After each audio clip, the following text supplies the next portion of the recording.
Whoa! Hey now. What the heck? You know what today is? Today is Monday. It's Magic Monday, and we're going to talk about repeat performances. I thought magicians weren't supposed to repeat tricks. So we got Paul Ladig on today. I think he might be one of the first people that showed up. He tuned in from Florida. He's down there basking in the sun. Maybe he's right next to Steve, and they don't even know it. But I'm going to go get Steve because he's down in Florida too. Where are you? Hi. I don't know. Who is it? Paul who? Paul Ladig.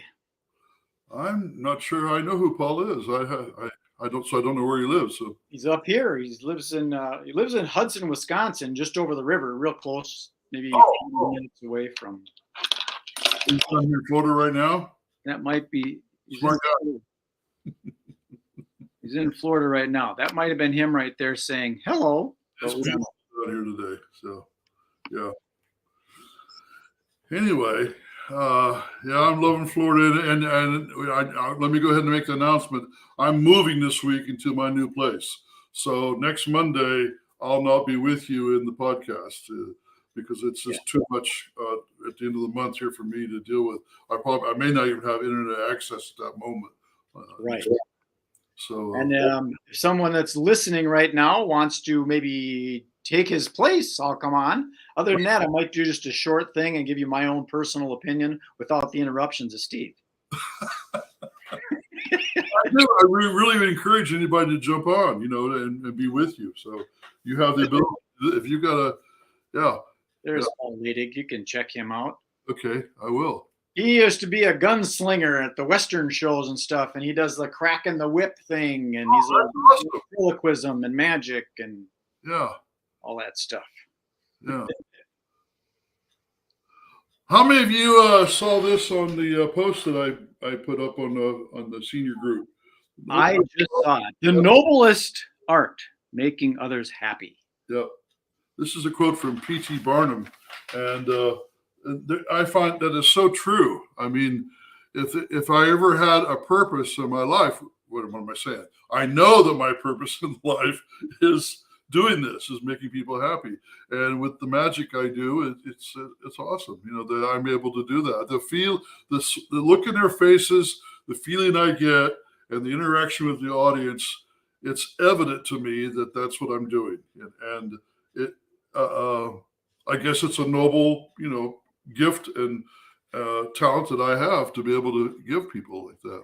Well, happiness is contagious. I think that laughter is contagious. Oh, yeah. If you make someone happy, they make you happy back. And it goes the other way too. And that's why sometimes you got to get out of that vortex and be happy, whether you like it or not. That's right. It's true. It's true. So today we're going to talk about repeat performances. There's a reason why this came to my mind because last week I did a show at a retirement center that it was a repeat from the previous year, okay, almost the same date. And I changed the show completely. I had a completely different show.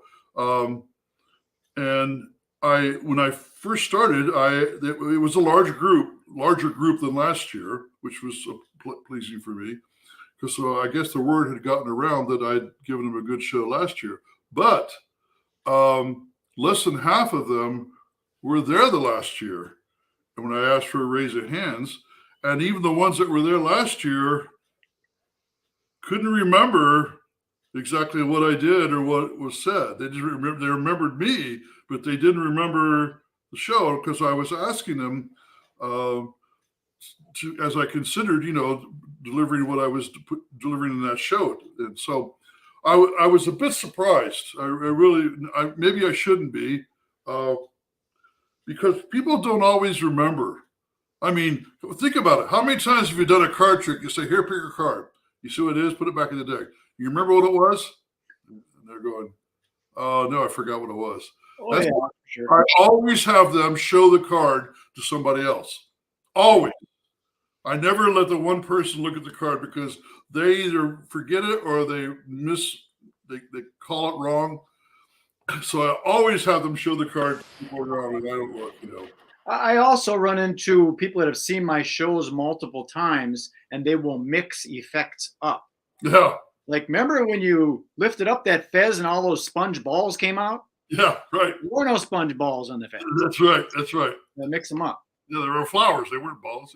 Yeah. Yeah, no, it is interesting, and so I guess my message today is not to be so concerned if it's a repeat show, a repeat performance.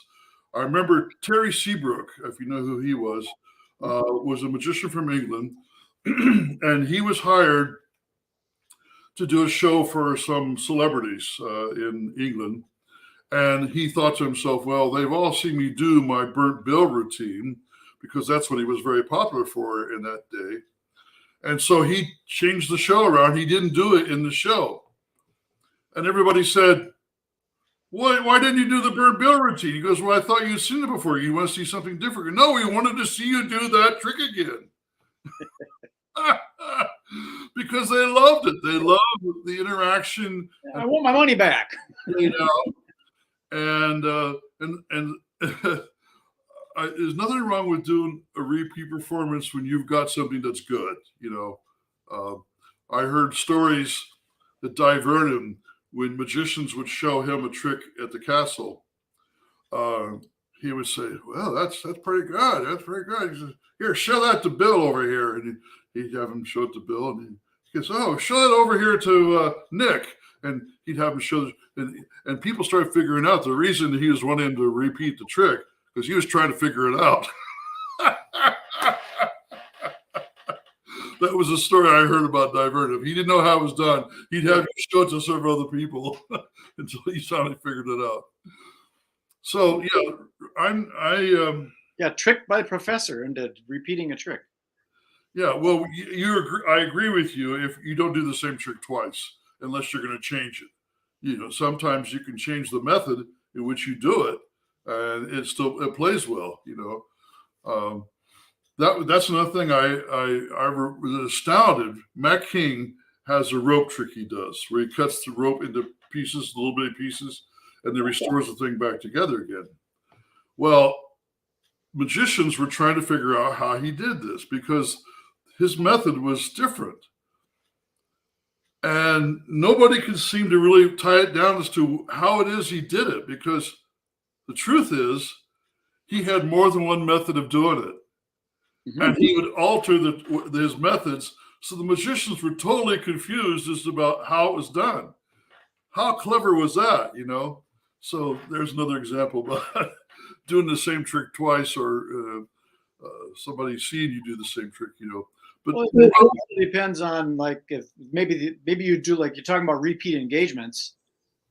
You're working the senior lock-in parties, not the senior elderly senior, but the high school graduation senior. Those audiences change every year, but you're still doing repeat performers. Yeah, right, yeah. And whoever hired you, they want you back. They want you back for that same show. Yeah. Until the committee changes and someone says, right, my uncle knows a magician. Yeah, right. Right. Yeah, but even again, in our senior audiences in these retirement homes, the activity directors change over the year. Right. I'm finding it a lot now. I just had one contact me. She goes, "Oh, you know me from this facility. I'm now at this facility. She's moved, but she wants me to bring back the same show I did at the other place. Because she saw it and then they enjoyed it." That's an interesting thing in that in the event industry, a lot of people circulate. They worked for a catering company, then all of a sudden they're working for a hotel, and then all of a sudden they're working, what the heck, for a limousine service. There was a friend of mine, Henderson Limousine, and every year he used to throw a concierge party. No. And he would wine and dine these concierge, because when someone goes to a hotel, hey, what's there to do? Well, let's call you Limousine from Henderson. So that might be an interesting way of getting hooked up with all these senior center event coordinators, because they are circulating. Treat them right. And when they move somewhere, they bring you to a different venue. Well, the most important thing is have a good performance so people remember you, not so much for the performance, but for how good you were at what you did, no matter what the trick was, Now, I want to talk a little bit about memory care facilities. some people think, well, they don't retain. I mean, let's put it this way: people who are having dementia, who are in these retirement homes in that memory care portion of the center, which I commonly experience. What happens sometimes is they'll have me go in and entertain the regular as residents, and then take me over to another section that had the memory care. And basically, I do the same show. I don't do a card trick and say, memorize this card, because they may not remember once, a few minutes later. But in the moment, the memory care people in the moment do enjoy the magic. I mean, if you show them something empty and then something appears inside of it, they understand that part they get. It's not like they totally don't understand. Well, you showed empty, and you go, well, you produce something. Go, you didn't show it empty. Well, no, they remember that much. It's just the time lapse or the break in the patterns that they get confused with. So if you do something in present moment, like an appearing cane, vanishing cane, color changing silk, or something like that. Yeah.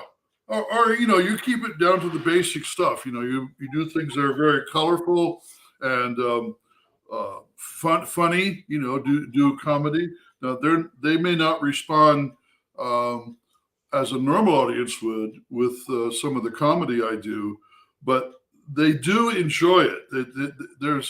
And then another thing is, they may not remember their name and may not remember where they live right now, but they'll remember something 30, 40 years ago. They'll remember like that. So like when I did that trick with the TV shows, the I Love Lucy and the Honeymooners, they remember that. It's not like they didn't forget it.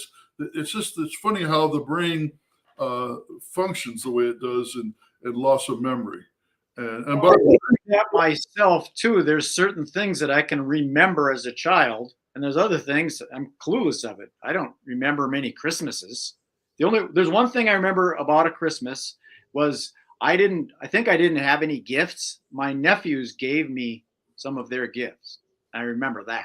Wow. I don't remember who it was or anything, but the idea that that someone was sharing with me.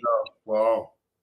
There's that old joke. The guy goes into the kitchen to get something, and he's in there and he's going, "Now, why did I come in here?" He says, "I couldn't remember why I came into the kitchen, but I remember the words to the song by the Rolling Stones. I know all the lyrics." Why is it that I still got that in my head? It's interesting how the brain works. I will say this: in the research that I've done and what knowledge I have about the medical health is the reason we have trouble with the brain and dementia is partly because of what they call heavy metals. And so the metals get into our body, and one of the ways it happens is through deodorant. There is a metal, aluminum, that's in most deodorants. And so the excessive amount of aluminum, along with all the other things that we consume, believe it or not, the heavy metals is a threat to the brain. And there are supplements that you can take to remove those metals. So I'm just throwing that out there. You got to do your own research to find out what that is. I think I've shown everybody every day. You're going to freak out on this. Every day I take all these supplements. Oh my God. What? Yes, I take these every day. And I could tell you what each one of them is and how they work. And it's to the point where if I don't take one, within a few days, I can tell the difference. So it's keeping me functioning. Right now, the most important ones is vitamin D3 and zinc. You need to be taking those every day, especially at our age. But I'll tell you, you wouldn't believe what it does. And the medical doctors are not going to tell you about because they've never been trained in that area. Enough of off topic. Enough of my preaching on that. Let's get back on here. Yeah. That's another show, buddy. There is vitamin E too, and vitamin E it helps the brain functions. So anyway, you could do a whole magic show about that. Yeah. I my style of magic is oh good, yeah, good. There's a Facebook user that takes My some. style of magic is I'm trying to define my style compared to today. I watched the young fella do a show, his whole show on video, just last week, and I had trouble relating to what he was doing. The audience loved him. I mean, he didn't do a bad performance. He did an excellent performance, but it's just not on the same. I'm not in the same place of thinking, So I had to struggle a little bit to follow along where he was going, but they were getting it all right, let's put this. I'm growing old. I'm growing older, and so my interests are not the same like they used to be, So. Well, I think some performers you almost don't need to practice an effect, because there are some magic effects that don't require much practice, but they have that ability to perform, and they can just grab something and make it entertaining. Yeah, well, that's the secret. Can you make it entertaining? You're right. There are a lot of tricks out there that work automatically, but make it a interesting presentation and make it entertaining. That's the challenge. Well, I just saw a guy, he did some things with some coins, and the coins disappeared and they went into his pockets. But the way he presented it, you couldn't really see what was going on. He was just reaching into his pocket and setting it on the table. I didn't see anything. Yeah. And some people just don't realize that, because they figure, I'm just in front of the camera, I'm doing what I do. No. But are you holding your hand like this? No. Or are you holding your hand like that so they can see it? Right. And some people don't know that. I mean, even like a stage type of performer with a deck of cards, are they doing one of these things where they turn it around, or are they fanning them out in front? Right.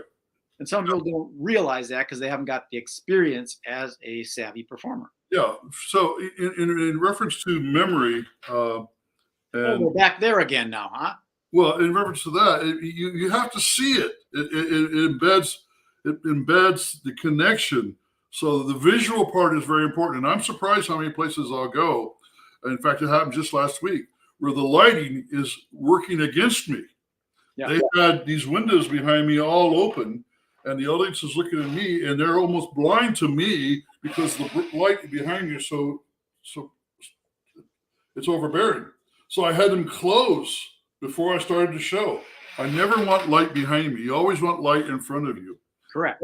So don't put yourself in that position, because after a while, the people are going to having trouble looking at you because they can't focus on what it is you're doing because of the light behind you.